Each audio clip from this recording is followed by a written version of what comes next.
नमस्कार, बहुत बहुत स्वागत है आपका न्यू न्यूज में और आप सभी को नियो परिवार की ओर से श्री कृष्ण जन्माष्टमी की हार्दिक शुभकामनाएं।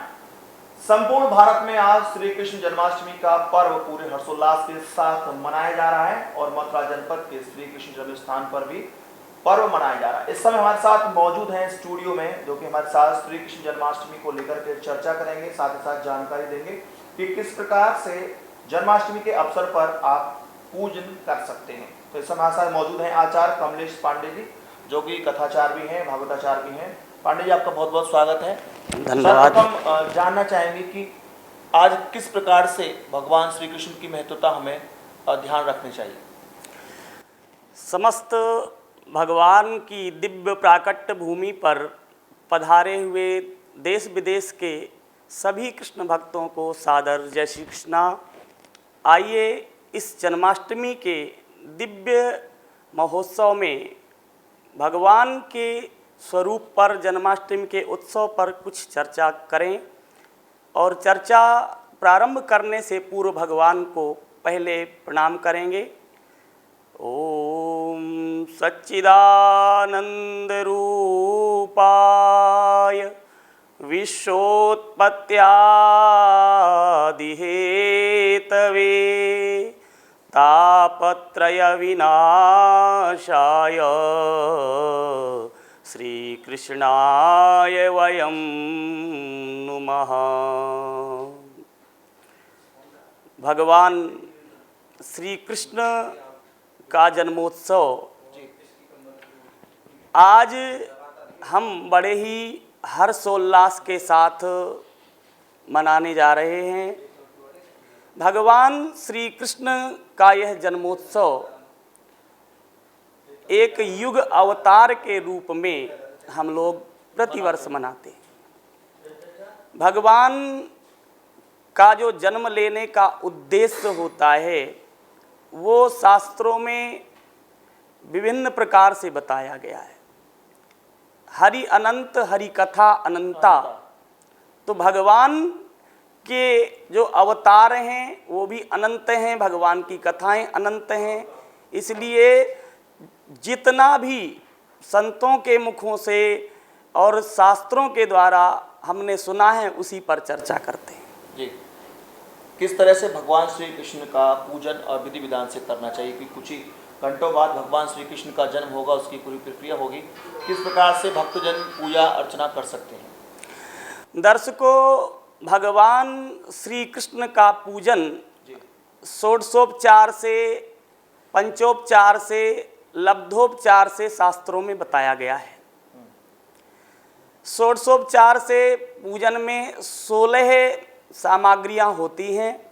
उनमें भगवान के लिए आसन, पाद्य अर्घ्य, आचमन, पंचामृताभिषेक और तत्पश्चात शुद्ध जल से भगवान को स्नान, तीर्थोदक, गंधोदक इत्यादि से स्नान, रत्नोदक से स्नान, तत्पश्चात भगवान का प्रोक्षण, भगवान का श्रृंगार, भगवान को सुगंधित तेल फुलेलों से सुसज्जित करके तत्पश्चात धूप दीप भगवान को समर्पित करेंगे। भगवान को नाना प्रकार के पकवान, मिष्ठान, नैवेद्य, फल, मेवा इत्यादि समर्पित करेंगे। मक्खन और मिश्री भगवान का प्रिय भोग है, वो समर्पित करके भगवान की सुंदर आरती उतारी जाएगी। तत्पश्चात भगवान की प्रदक्षिणा और प्रार्थना करके भगवान का ये उत्सव संपन्न करेंगे।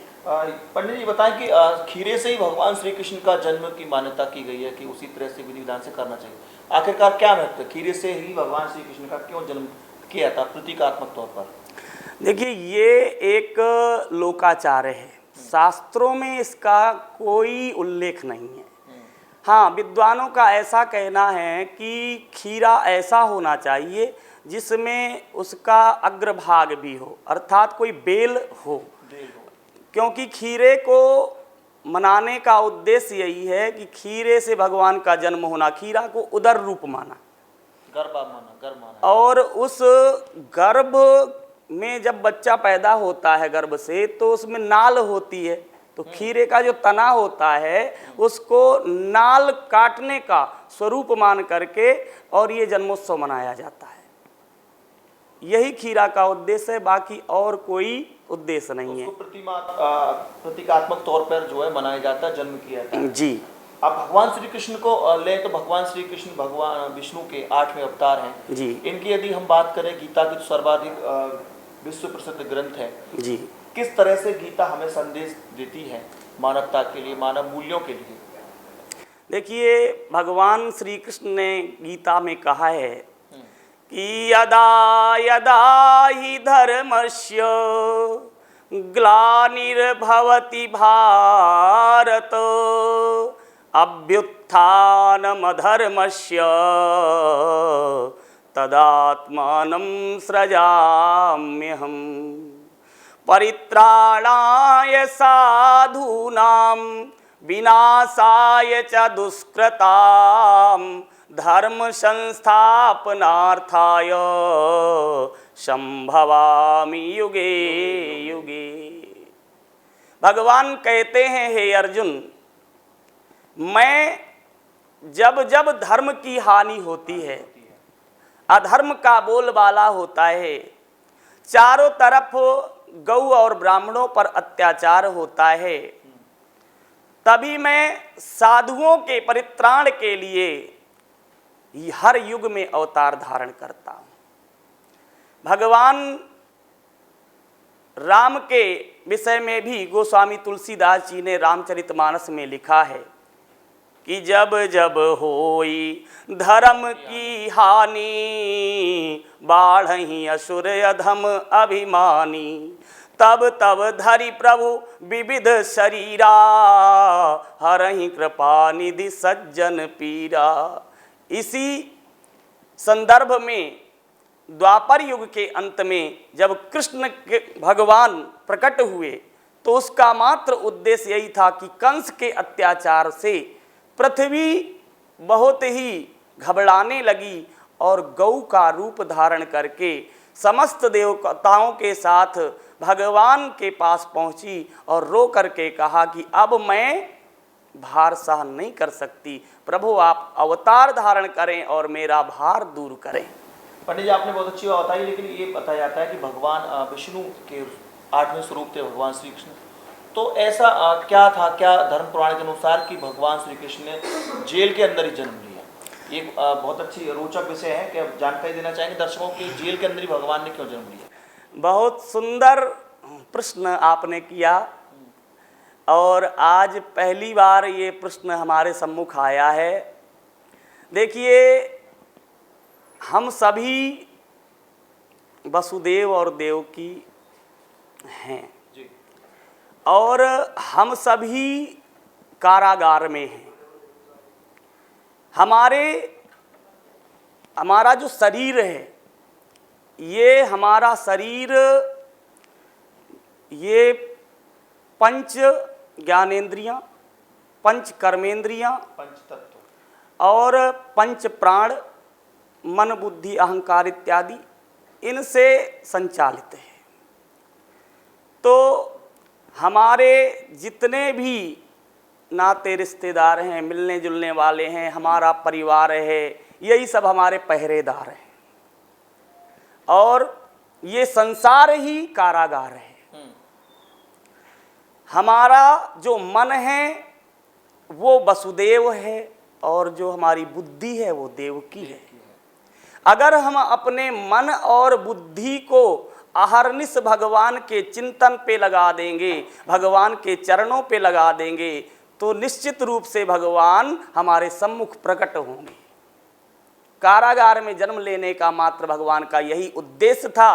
वो हम सबको शिक्षा देना चाहते थे कि जीव अगर मुझको प्रकट करना चाहते हैं, मुझसे अपना साक्षात्कार करना चाहते हैं, मेरा सानिध्य प्राप्त करना चाहते हैं, तो वसुदेव और देवकी की तरह इस कारागार से आगे बढ़ें और मेरा चिंतन करें, मुझे प्राप्त करें।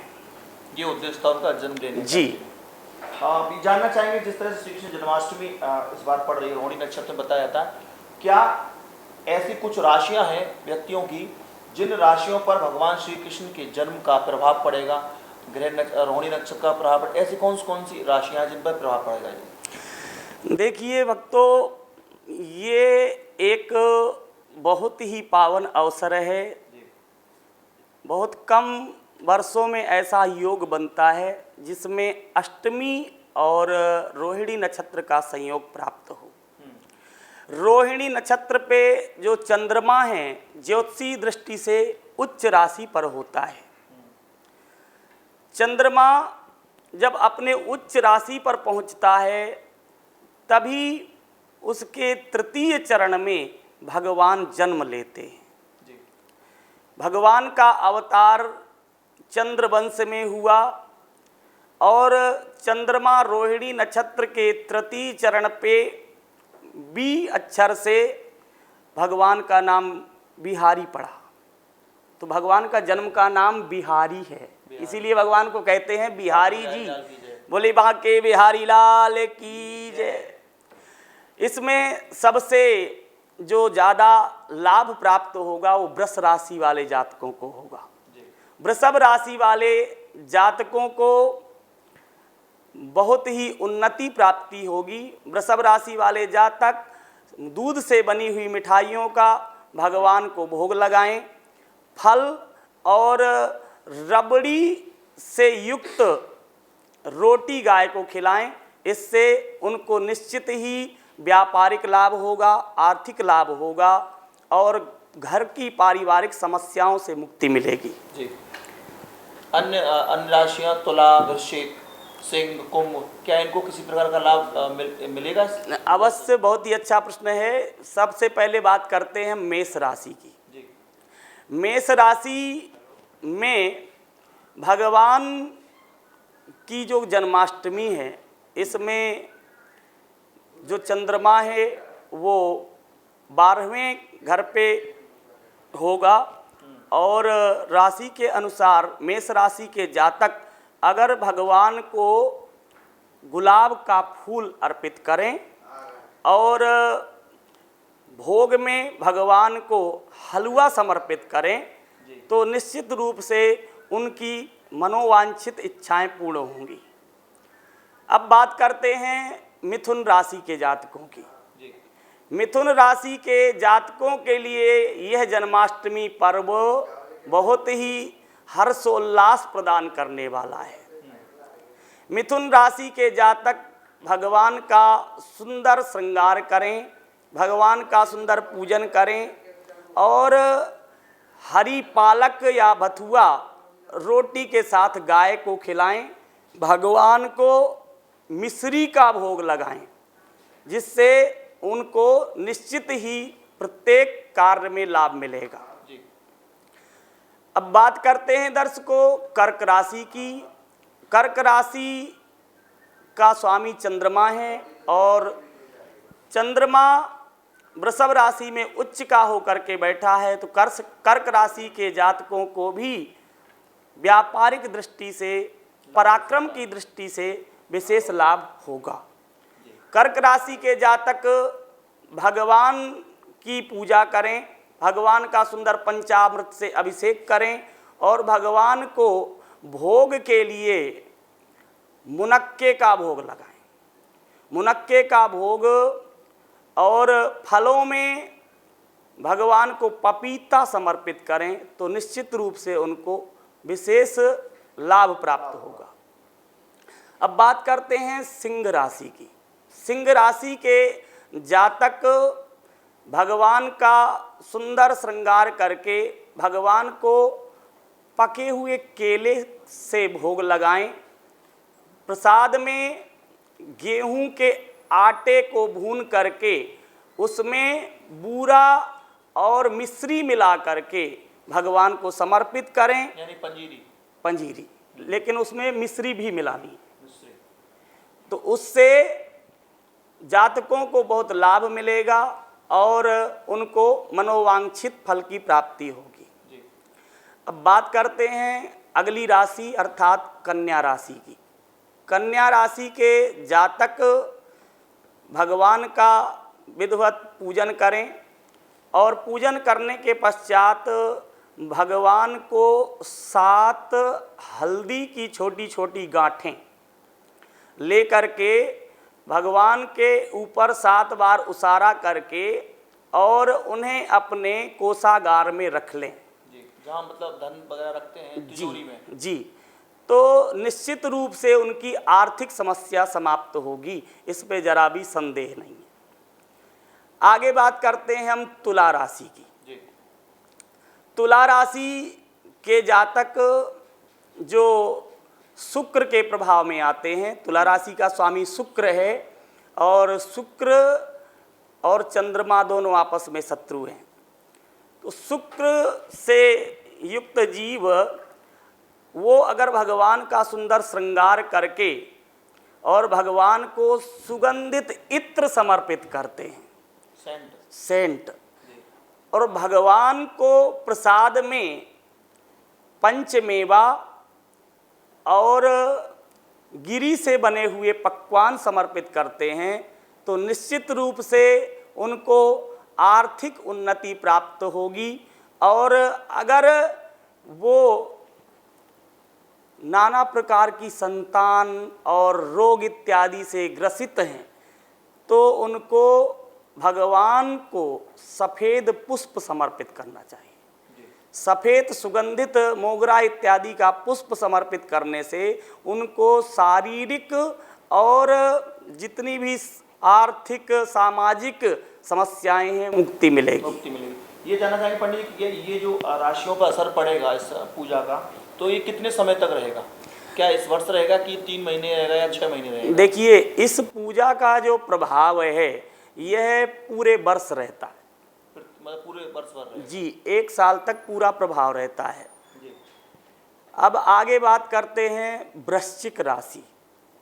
वृश्चिक राशि पे इसका बुरा प्रभाव पड़ता है, क्योंकि वृश्चिक राशि में चंद्रमा नीच दृष्टि से देखता है। तो वृश्चिक राशि के जातकों को व्यापारिक और पारिवारिक समस्याओं का शिकार होना पड़ेगा। व्यापारिक और पारिवारिक समस्याओं के समाधान के लिए वृश्चिक राशि के जातकों को बादाम का भोग ठाकुर जी को लगाना चाहिए। पूड़ी में हलवा रख करके गाय को खिलाना चाहिए, इससे इनको विशेष लाभ प्राप्त होगा। अब बात करते हैं धनु राशि की। धनु राशि के जातकों के लिए यह वर्ष जन्माष्टमी के योग से बहुत ही उन्नति प्रदान करेगा, दीर्घायुष्य प्रदान करेगा।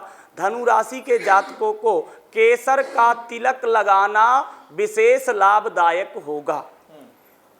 भगवान को पीली बर्फी केसर की और रबड़ी समर्पित करने से उन्नति प्राप्त होगी। जी।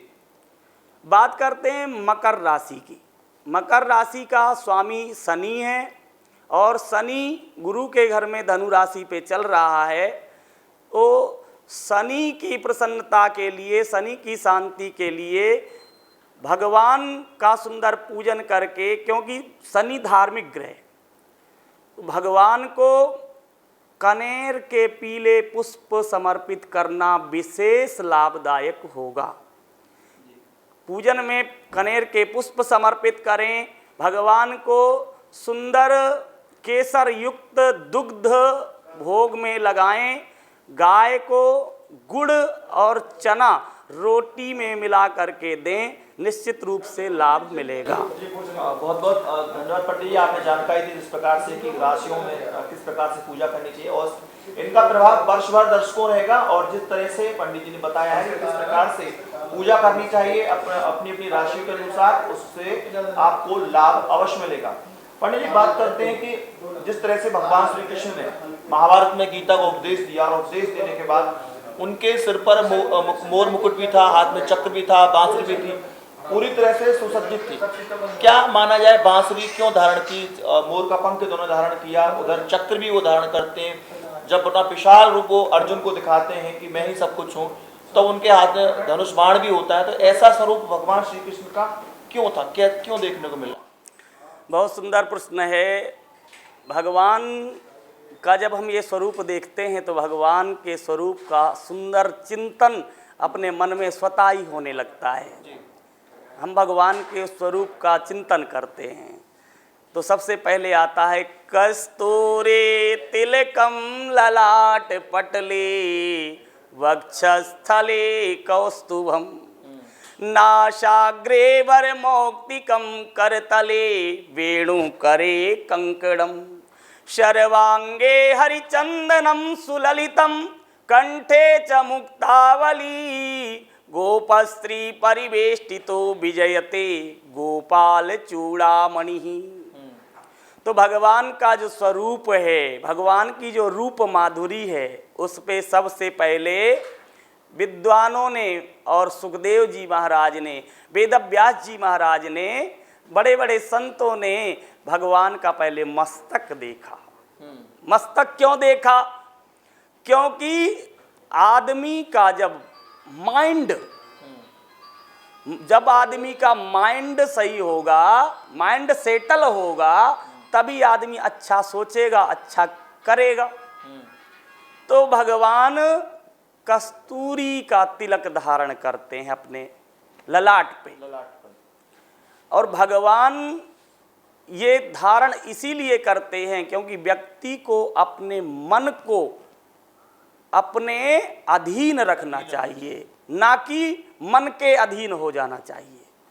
अपने मन को शीतल रखना चाहिए। चंदन क्यों लगाते हैं? बोले चंदनस्तु महत् पुण्यम पवित्रम पापनाशनम आपदाम हरते नित्यम लक्ष्मी तिष्ठति तद्ग्रहे।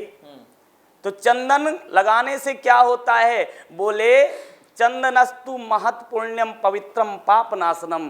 चंदन बहुत पवित्र होता है, पापों का नाश करता है। और जो व्यक्ति चंदन लगाता है, लक्ष्मी जी उस पर हमेशा कृपा बरसाती हैं।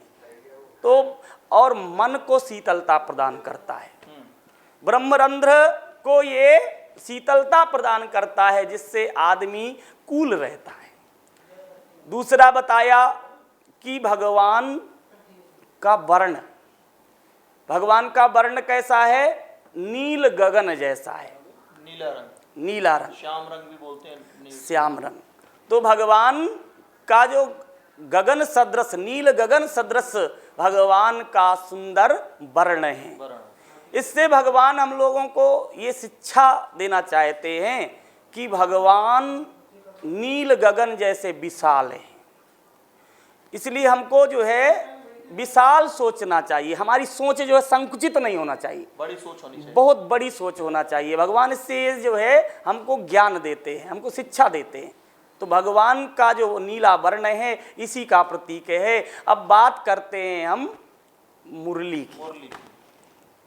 भगवान की जो बांसुरी है उस पे 3 विशेष गुण पाए जाते हैं। पहला गुण ये है कि बांसुरी में कोई गांठ नहीं होती। तो इससे भगवान शिक्षा देते हैं कि व्यक्ति को कभी भी अपने मन में कोई गांठ नहीं रखनी चाहिए। दूसरी बात, बांसुरी में क्या होती है कि बांसुरी बिना बजाए बजती नहीं है। तो व्यक्ति को निरर्थक बोलना नहीं चाहिए। तीसरी बात, बांसुरी में क्या होती है? बांसुरी जब भी बजती है मधुर बजती है। तो व्यक्ति जब भी बोले तो मीठा बोले, मधुर बोले। दूसरा, बांसुरी भगवान को कहाँ से प्राप्त हुई, ये हमको जो है एक जिज्ञासा होती है। तो संतों ने कहा कि जब भगवान पैदा होते हैं तो भगवान भोलेनाथ भगवान का दर्शन करने के लिए हर अवतार में आते हैं। रामावतार में भी गए, और जब भगवान कृष्ण का द्वापर युग में अवतार हुआ तो गोकुल के गलियों में भगवान भोलेनाथ आए, दर्शन करने पहुंचे। तो भगवान ने सोचा, भोलेनाथ ने, कि मैं भगवान को क्या उपहार दूंगा, ऐसा उपहार हो जो भगवान हमेशा उसे अपने साथ रखे। फिर भोलेनाथ को याद आया वो दधीच ऋषि की हड्डियों का चूड़ा जिनसे मैंने बांसुरी बनाई थी, वो आज अपने कान्हा को समर्पित करूंगा, जिसे कान्हा हमेशा अपने अधरों पे लगा के रखेंगे। आज भोलेनाथ ने वो भगवान को समर्पित की है। तो ये बांसुरी कोई साधारण बांसुरी नहीं है, भक्त दधीच के हड्डियों के चूड़ा से भगवान भोलेनाथ ने स्वयं बनाई है ये बांसुरी। ऐसी बांसुरी भगवान श्री कृष्ण को भोलेनाथ ने समर्पित की। ये बड़ा अच्छा ही आज पंडित जी ने बताया कि बहुत से लोगों को नहीं पता होगा कि भगवान श्री कृष्ण को बांसुरी किसने प्रदान की, लेकिन जिस तरह से आज पंडित जी बताया कि दधीची की हड्डियों से जो निर्मित थी बांसुरी, उसको भगवान भोले ने उपहार स्वरूप भगवान श्री कृष्ण को दिया। आपने सुना भी होगा कि कई कुंड ऐसे हैं इस मथुरा जनपद में जो बांसुरी से ही भगवान श्री कृष्ण ने खोदे थे पानी पीने के लिए। आपके वृंदावन के निधिवन कुंड में भी एक है जहाँ पर बांसुरी से कुंड को खोदा गया, राधा रानी जी को जल पिलाने के लिए उसे बांसुरी कुंड कहा जाता है। इसी तरह से अन्य अन्य कई जगह से राधा रानी का भी हमें कई जगह प्रकरण मिलता है। राधा रानी जी की बताया जाए तो उन्होंने चूड़ी से कई जगह अपने कुंड को खोदा है, कंगन से खोदा है। तो ये अपार शक्तियां देवी हुआ करती थी और देवी लोगों में ही हुआ करती थी। जिस प्रकार से पंडित ने बताया कि भगवान श्री कृष्ण को जो बांसुरी भगवान भोले ने प्रदान की थी, उससे भी उन्होंने कई लीलाएं की। मधुर आवाज तो इतनी थी उनकी कि उनके आवाज से जहां भी उनकी गाय, प्यारी गाय हुआ करती थी, वो आवाज सुन करके उनके पास आ जाया करती थी। पंडित जी मैंने से बताया कि उसी का जो प्रभाव था बांसुरी का, जो बांसुरी से आती थी। बिल्कुल। अब हमें किस प्रकार की सावधानियां भगवान श्री कृष्ण के जन्माष्टमी पर्व पर पूजा में बरतनी चाहिए, अंतिम सवाल आपसे। देखिए, पहले तो हम ये बताना चाहते हैं, ज़्यादातर सभी भक्त जानते हैं कि भगवान को किसी सामग्री की कोई आवश्यकता नहीं होती। भाव भगवान ने कहा है, निर्मल मन जन सो मुहि पावा, मोहि कपट छल छिद्र ना भावा। तो पूजन के सामान में भी शास्त्रों में ये बताया कि अगर आपके पास षोडश उपचार की व्यवस्था नहीं है तो पंचोपचार से भगवान का पूजन करें। पंचोपचार की भी व्यवस्था नहीं है तो जो आपके पास हो उससे करें, और वो भी नहीं है तो मात्र आप मानसिक पूजा करें। मानसिक पूजा का भगवान शंकराचार्य जी ने बड़ा ही विधिवत वर्णन किया है, उसका विशेष महत्व बताया गया जी, कि मन को शुद्ध रखा जाए। बिल्कुल, अपने मन से ही आप जो है भगवान का पूजन करें, कि मन से ही आप गंगा जी जा रहे हैं, मन से ही आप जमुना जी जा रहे हैं, जमुना जल ला रहे हैं, भगवान को स्नान करा रहे हैं, सुंदर वस्त्रों से भगवान को अलंकृत कर रहे हैं, भगवान का नाना प्रकार के विविध पुष्पों से सुंदर श्रृंगार कर रहे हैं, तत्पश्चात भगवान को विविध व्यंजन 56 भोग इत्यादि समर्पित कर रहे हैं। ऐसी मात्र भावना से ही भगवान की पूजा की जाए तो उससे विशेष लाभ प्राप्त होता है, बशर्ते अगर आपके पास कुछ हो ना तो। अगर ठाकुर जी ने दिया है तो उसका धूमधाम से सब कुछ समर्पित ठाकुर जी को करना चाहिए। अब आप बात करते हैं सावधानी। तो देखिए दर्शकों, भगवान का जो ये महोत्सव है, इसमें विशेष सावधानी ये रखना चाहिए कि ये कोई मनोरंजन का विषय नहीं है। ये भगवान को प्राप्त करने का, भगवान का सानिध्य प्राप्त करने का दिव्य सुअवसर है, जो बड़े भाग्य से प्राप्त होता है। हम सभी बहुत ही भाग्यशाली हैं जो आज ऐसा दिन हमको प्राप्त हुआ है। इसलिए भगवान का जो पूजन है उसमें सावधानी ये रखना चाहिए कि बाजार के बनी हुई वस्तुएं भगवान की पूजा में ना चढ़ाएं। दूसरी बात, भगवान को जो सबसे प्रिय वस्तुएं हों उन्हें भगवान को चढ़ाएं तो विशेष लाभ प्राप्त होगा, भगवान को प्रसन्नता होगी। तीसरी बात यह है कि झूठ ना बोलें। ऐसा एक संकल्प लें कि कम से कम आज तो झूठ ना बोलें। तत्पश्चात क्योंकि भगवान सत्य स्वरूप हैं, भगवान सत्य हैं, तो अगर सत्य बोला जाएगा तो भगवान विशेष प्रसन्न होंगे। चौथी बात यह है कि हम किसी से ईर्ष्या द्वेष ना रखें। कम से कम आज तो किसी से ईर्ष्या द्वेष ना रखें, लड़ाई झगड़ा ना करें और शांति से भगवान का ये उत्सव मनाएं। और रात्रि में भगवान का सुंदर पूजन करके भगवान के महामंत्र का जप करें। विशेष राशि वालों के लिए भी विशेष मंत्रों का वर्णन किया गया है, लेकिन सबसे बड़ा मंत्र आज के लिए ओम नमो भगवते वासुदेवाय या ओम क्लीम कृष्णाय नमः या ओम क्लीम कृष्णाय वासुदेवाय गोपी जन वल्लभाय। या महामंत्र हरे कृष्णा कृष्णा कृष्णा हरे हरे, हरे राम राम राम हरे हरे, इन मंत्रों का अहरनिश जप करें। और नहीं तो आज रात्रि में भगवान के जन्मोत्सव के समय अवश्य करें, इससे विशेष लाभ प्राप्त होगा। ये थे दर्शकों हमारे साथ पंडित आचार्य कमलेश पांडे जी, जो कि कथा भागवत वक्ता भी हैं। इन्होंने बताया किस तरह से जन्माष्टमी के आज के पर्व पर आप पूजा कर करके अपने जो राशियां हैं उनमें सुधार ला सकते हैं, अपने कर्म पर सुधार ला सकते हैं, तथा आपको इन राशियों का जो आज पूजा अर्चना होगी रोहिणी नक्षत्र का लाभ पूरे वर्ष भर मिलेगा। साथ ही साथ यह भी बताएगा कि किस प्रकार से आपको पूजा में आज सावधानियां बरतनी है।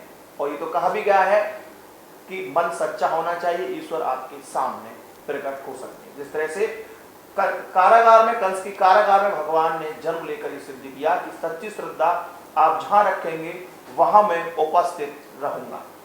आप देखते रहिए हमारा ये कार्यक्रम और चलते हैं अब श्री कृष्ण जन्मभूमि पर, जहां पर आपको हमारे संवाददाता बताएंगे वहां की झलकियां, वहां की झांकियां, किस तरह से वहां पे जन्मोत्सव की तैयारियां चल रही हैं। आइए चलते हैं श्री कृष्ण जन्म स्थान।